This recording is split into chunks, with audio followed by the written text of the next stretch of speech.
l'évolution des usages de la classe virtuelle au sein de l'INTEF, donc le ministère du Travail.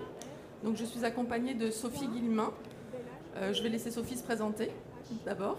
Bonjour, je suis... C'est bon ? Bonjour, je suis Sophie Guillemin, je travaille à l'Institut national du travail. Alors qu'est-ce que c'est ? C'est un établissement public administratif qui est sous la tutelle du ministère du Travail, et nous avons notamment en charge la formation des agents du ministère du Travail. Donc vous avez notamment les inspecteurs du travail.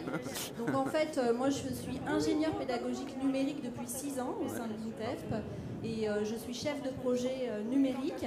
Donc j'ai participé à l'expérimentation des classes virtuelles il y a quelques années, et puis j'ai piloté la mise en œuvre massive des classes virtuelles au sein de l'INTEF.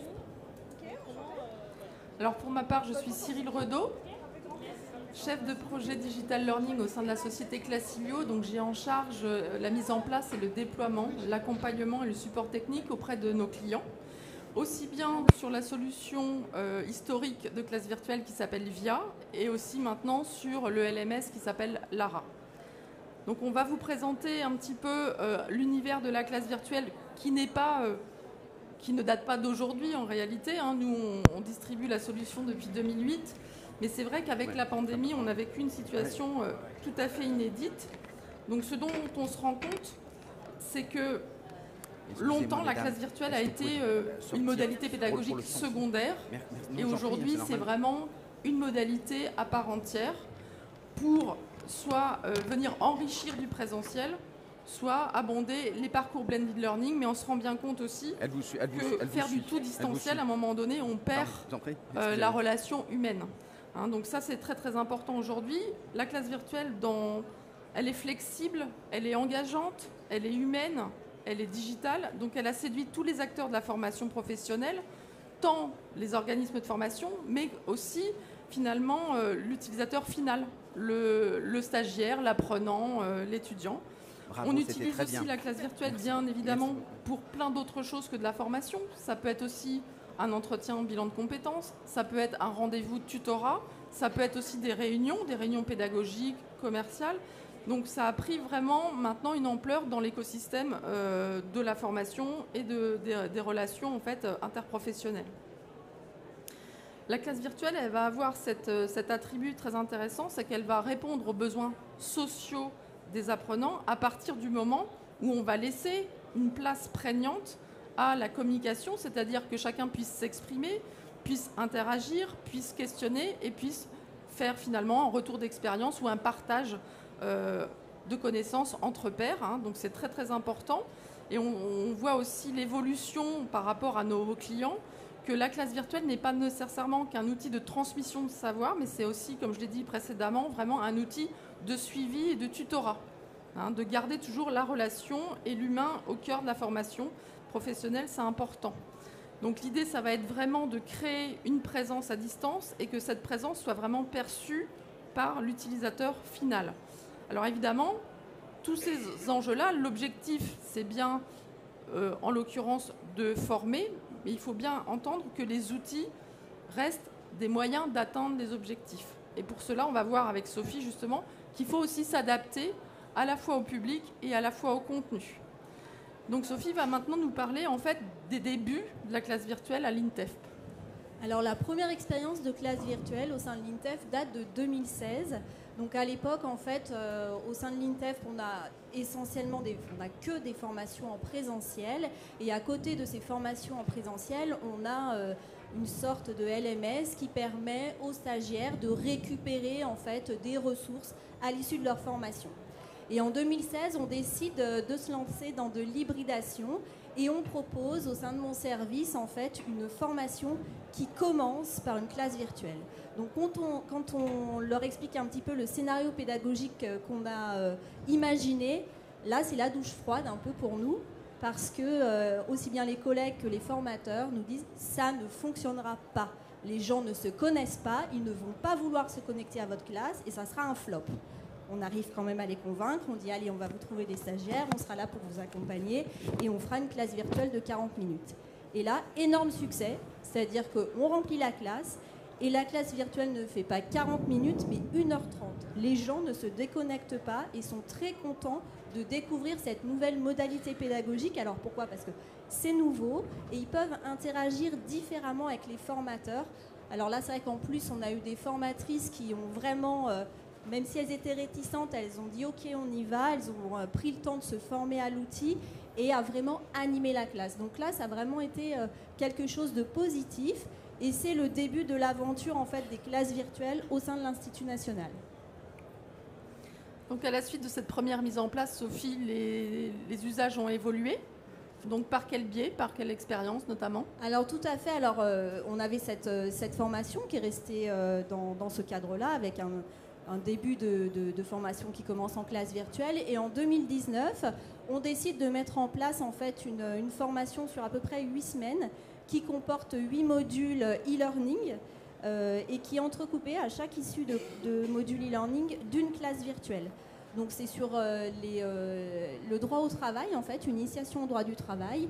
Et là, on se dit, la classe virtuelle va être là, en fait, pour être le tutorat des modules e-learning et revenir avec les formateurs et les stagiaires sur les points qu'ils n'ont pas compris et vraiment des temps d'échange.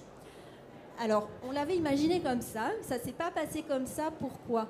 Parce qu'en fait, en 2019, on est avant la crise sanitaire, nos publics ne sont pas habitués à faire des modules e-learning. Ils se sentent seuls face à l'ordinateur, donc ils ne les suivent pas forcément et ils arrivent en classe et ils n'ont pas vu le module e-learning. Donc, qu'est-ce que font nos formateurs? Ils reprennent en fait les contenus du module e-learning et ils disent en gros ce qui se passe dans le module e-learning. Donc on n'est pas sur du tutorat du tout.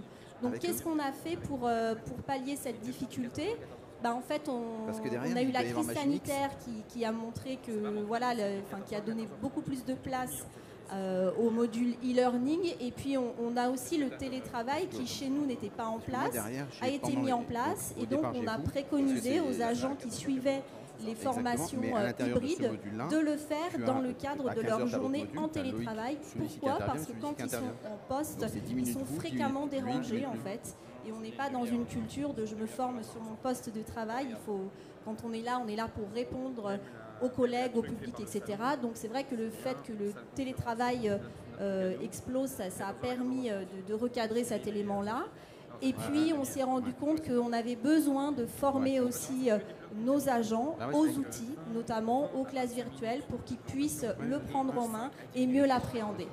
Enfin, ce qui est important aussi quand on est sur ce type de modalité, c'est d'avoir des groupes assez petits, d'une quinzaine de personnes, pour vraiment être derrière et pouvoir les accompagner. Alors une deuxième expérience en formation initiale cette fois, donc sur quelque chose de beaucoup plus long. Alors en 2020, la crise sanitaire arrive, donc confinement. Et qu'est-ce qui se passe? C'est que comme beaucoup d'écoles, du public, on se dit on ne peut plus accueillir nos stagiaires, on ferme nos portes, on ne dispense plus de formation, mais on ne peut pas rester dans le statu quo. Donc en fait, on se forme nous à la classe virtuelle. Et ensuite, on propose donc aux IET, qui sont nos inspecteurs élèves du travail, qui ont une formation d'une durée de 18 mois, de suivre leur formation via des classes virtuelles. Donc, soit des moments de e-learning, soit des moments de classe virtuelle. Beaucoup de moments de classe virtuelle. On a été aussi contraints parce qu'on n'a pas pu revoir l'ensemble des modalités pédagogiques à faire du présentiel en virtuel. Donc, à certains moments, ça a été assez lourd pour eux. Et rapidement, on a expliqué aux formateurs, séquencer vos classes virtuelles, proposer des cas pratiques avec des travails en sous-groupe, en atelier. Les formateurs se sont emparés de cette option sur la classe virtuelle et ça a été assez efficace pédagogiquement pour les stagiaires. Alors, des points de vigilance, c'est que il y a des aspects techniques qu'il faut bien cadrer. Alors, il y en avait un qu'on avait bien identifié, c'est-à-dire que comme nous, on est un établissement qui dépend du ministère du Travail, ça veut dire que notre réseau Internet passe par le ministère du Travail et ça demande en fait un travail de fond avec les directions des services informatiques pour faire en sorte que les serveurs de Classilio soient dans les whitelists et soient accessibles à l'ensemble des agents. Donc c'est un travail qui peut être un petit peu long parce qu'il faut argumenter du pourquoi on donnerait accès à des serveurs de classe virtuelle sur nos réseaux. Et puis, c'est un petit peu gourmand, donc il faut faire attention de quand est-ce qu'on fait nos classes virtuelles. Et puis, pour que les stagiaires et les formateurs puissent suivre correctement leur classe virtuelle, en fait, on a acheté et on a envoyé des micro-casques et des webcams pour que tout le monde ait le bon matériel et puisse suivre la classe. Enfin, on a demandé, ce qu'on a mis en place aussi, c'est que comme pour les formateurs c'était nouveau, mais aussi pour les stagiaires, on a mis en place des référents au sein de l'INTEF. Donc, notre service a été formé, puis a formé l'ensemble des agents de l'INTEF. Et à chaque fois qu'il y avait une classe virtuelle, il y avait quelqu'un de l'INTEF qui était là pour assurer le support technique. C'est-à-dire qu'on disait aux formateurs, vous êtes là pour délivrer votre contenu, poser vos questions aux stagiaires, interagir avec le stagiaire. S'il y a un problème technique, vous ne vous en préoccupez pas.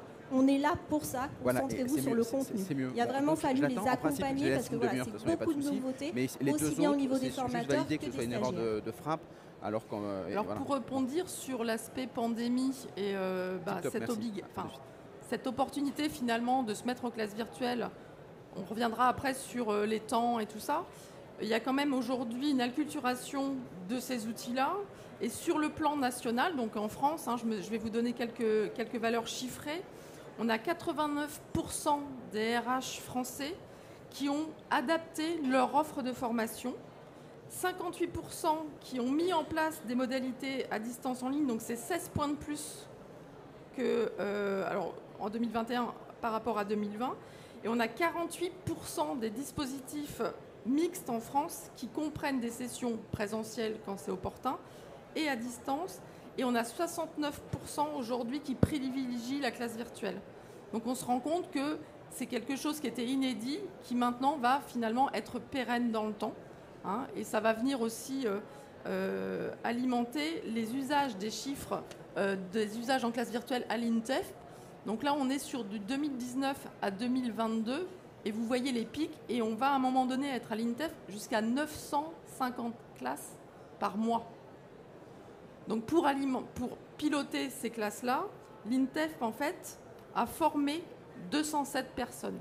Donc ça veut dire qu'à un moment donné, en interne, effectivement, il va falloir accompagner les formateurs, les former. Donc c'était 148 formateurs internes, 40 agents INTEF et parfois on fait aussi appel à des experts métiers externes. Mais comme on leur impose notre outil, on les forme aussi. Je réglerai, c'est que donc là, ça veut dire qu'aujourd'hui, il y a une vraie professionnalisation finalement des formateurs au sein de l'INTEF. C'est flagrant avec ces chiffres. Tu m'as mis sur la même demi-heure en plus, tu m'as mis Magimix. Donc ça veut dire qu'aujourd'hui, un formateur en présentiel devient animateur de classe virtuelle. Ça ne s'improvise pas. Ça se travaille, ça s'accompagne. Ce sont des nouvelles compétences qui sont mobilisées en termes de communication, en termes de collaboration à distance, d'agilité et d'adaptation. Donc, un formateur développe de nouvelles compétences. Et ça, c'est important que vous puissiez le dire aussi à vos collaborateurs qui ont un peu peur, des fois, de perdre un petit peu leur identité d'enseignant ou de référent. Alors, on va avoir des erreurs à éviter, évidemment. Donc, on en a cité 4 ici. Vouloir retrouver dans le distanciel exactement le même résultat qu'en présentiel. Il reste évident que si même la classe virtuelle a le vent en poupe, si je fais une formation, si j'ai un contenu pratique à dispenser, la classe virtuelle ne sera pas forcément la bonne option. Le présentiel va avoir encore, du coup ça va être vraiment le blended, ça va être le mixte. Donc il ne faut pas vouloir toujours tout transposer. Donc la pandémie, en fait, on a bien vu qu'on transposait du présentiel en distanciel, quels que soient les contenus, il n'y avait pas le temps. Donc on était sur des classes virtuelles de 7 heures avec les mêmes contenus. Imaginez-vous, vous, en tant que stagiaire, 7 heures derrière un écran, c'est un petit peu quand même compliqué. Même s'il y a une caméra qui filme en pratique quelqu'un, c'est quand même, on a un champ visuel extrêmement restreint. C'est pas la bonne modalité. Donc il faut absolument ne pas rester là-dessus et réajuster tout ça. Donc on sera plus, la classe virtuelle, ça va être plus du conceptuel. Après, on peut y intégrer des vidéos, des choses comme ça, mais voilà, il faut bien doser par rapport à son objectif pédagogique. Le transmissif, on dit oui, c'est pénible quand on fait que du cours descendant, c'est vrai, mais on ne peut pas forcément atteindre son objectif si on ne fait pas du conceptuel et du transmissif. Donc en fait, c'est dans le dosage que ça va se jouer. Donc c'est là qu'il faudra réfléchir à une ingénierie pédagogique. Qu'est-ce que je fais en présentiel? qu'est-ce que je fais en distanciel, et peut-être faire la classe inversée, c'est-à-dire faire confiance aux stagiaires, leur donner la possibilité, eux, de s'auto-former, soit en allant en stage, soit en lisant, soit en étudiant des modules e-learning. Et après, la classe virtuelle va être finalement le relais pour échanger, pour poser des questions. Ils ont une Et demi-heure. là, ça va être riche parce que ça va vraiment apporter Et donc, eux, ils ont une demi-heure, donc c'est jusqu'à de la communication, ça va fédérer le Sauf groupe, que dans et la ça même c'est hyper demi-heure, important t'as eux, ta classe pour Silio, la suite de la plus formation, dans la même surtout sur demi-heure, tu as dispositifs longs. Magimix. Donc, Et il faut éviter que les apprenants aient des super pouvoirs, donc mettez-vous toujours à la place de votre apprenant. Est-ce que vous aimeriez finalement subir ce que, a priori, ce qui a été imposé par la pandémie, donc c'est-à-dire des classes virtuelles de 7 heures, avec finalement pas beaucoup de travaux de groupe, ou alors être laissé tout seul sur du blended learning. Donc il faut vraiment réfléchir à la notion temporelle de la formation différemment. Il ne faut plus penser en journée, il ne faudrait même plus penser en demi-journée. Là, on est sur l'heure, en fait. Hein, un modèle efficace, c'est 40 à 1 heure, 1h30 maxi de classe virtuelle. Avec des activités interactives toutes les 7 à 12 minutes. Donc ça veut dire qu'il faut repenser son cours. Il faut le réécrire. Bonjour. Et enfin, animer les mêmes activités qu'en présentiel. Donc je viens de l'évoquer, donc je ne vais pas revenir dessus. Et donc les atouts pour le coup de la classe virtuelle, et donc derrière, comme on l'a énoncé avec Sophie, c'est vraiment enrichir des parcours de formation professionnelle. Donc ça va venir enrichir du 100% distanciel où les gens abandonnent parce qu'ils sont tout seuls, ils ne sont pas accompagnés. Comment j'arrive à les faire rentrer dedans ? Ça va être aussi utilisé pour du coaching individuel, pour du suivi, pour du tutorat. Donc vous allez pouvoir diversifier votre offre de formation. Vous allez réduire la solitude de vos apprenants, comme on l'a évoqué précédemment.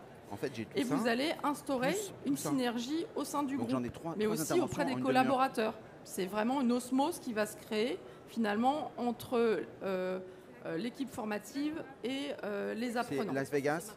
Et donc, favoriser une progression pédagogique par étape, c'est le travail de réingénierie qui fait qu'on va travailler sur une granularité plus fine, en fait, des séquences d'apprentissage. Oui, mais c'est la même chose, ça en fait. Alors Sophie, le bilan aujourd'hui au sein de l'INTEF par rapport à tout ce qui vient d'être évoqué. Voilà. Et ça, c'est dans la même demi-heure.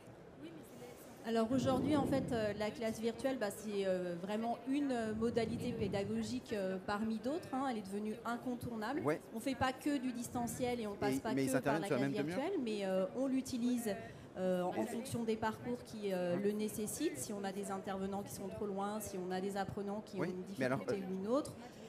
Donc c'est vraiment devenu une modalité à part entière. D'accord. Et qu'est-ce qui a permis en fait d'intégrer la classe virtuelle comme modalité pédagogique à l'INTEF? C'est en fait d'être toujours disponible pour former et accompagner les formateurs. Donc on organise aussi des classes virtuelles techniques, on les appelle aussi classes virtuelles blanches. En fait, l'objectif de la classe virtuelle, c'est se connecter, s'assurer que son casque micro fonctionne, que sa caméra fonctionne bien, de savoir où est le chat et savoir qui appuie au secours si on en a besoin. Mais c'est des étapes vraiment importantes. Après, on a encore des axes de progrès à travailler, notamment, alors c'est une particularité chez nous, c'est l'optimisation de l'administration de la plateforme.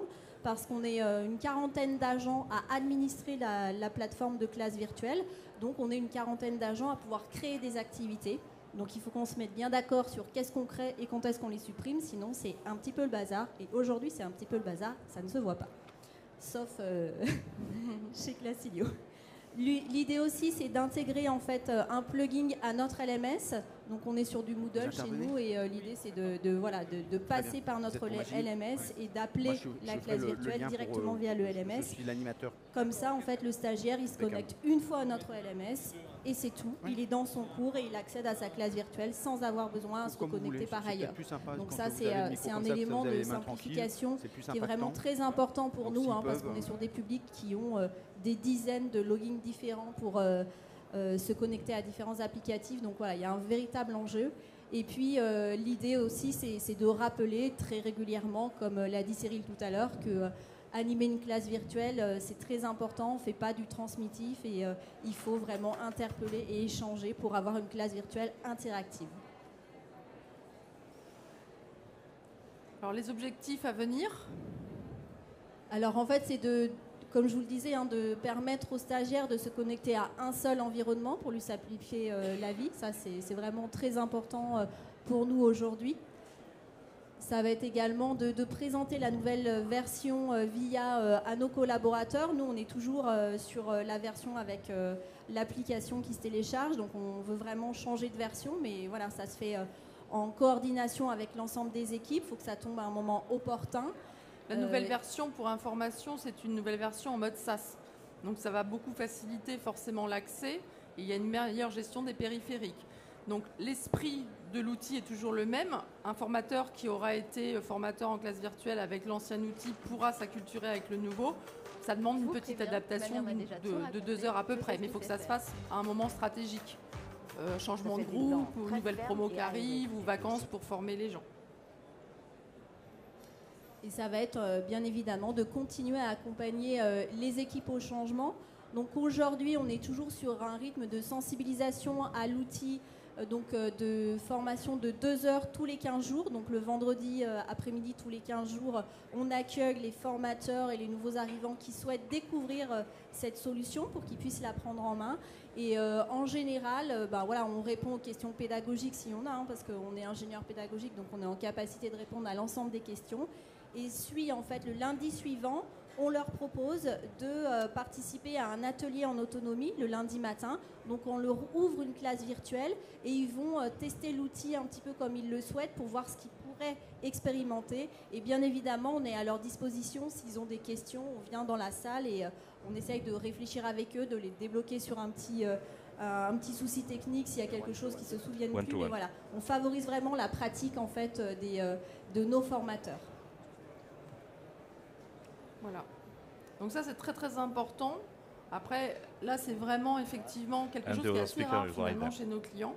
C'est vraiment le modèle idéal. C'est la classe technique quand vous accueillez un nouveau groupe, une classe blanche où il n'y a pas d'enjeu pédagogique. Ça va rassurer les apprenants, mais surtout votre formateur. Lui, il sait que la prochaine classe qu'il va animer, tout sera calé. Le fait de savoir que derrière, il y a un référent technique, soit en interne, sachant que nous, Classilio, en support, on est toujours là aussi. Donc on ne laisse pas quelqu'un dans la panade. Et là, le fait que l'INTEF mette à disposition de façon récurrente une ouverture de classe en disant voilà, on est là pour vous si vous avez envie de vous former, c'est engageant aussi pour les interlocuteurs, les collaborateurs de Sophie. Ils ne vont pas être toujours dans la demande. C'est à leur service en fait. Et ça, c'est vraiment, pour moi, c'est garant de succès en fait. Pour tous les clients qui ont mis en place ça, c'est vraiment une très très bonne chose. Donc, on a terminé cette présentation. On a un petit peu de temps pour des questions. Donc, on serait ravis d'y répondre. Voilà. 1, 2, 1, 2. Pas de questions? Oui. On va vous donner un micro, je pense.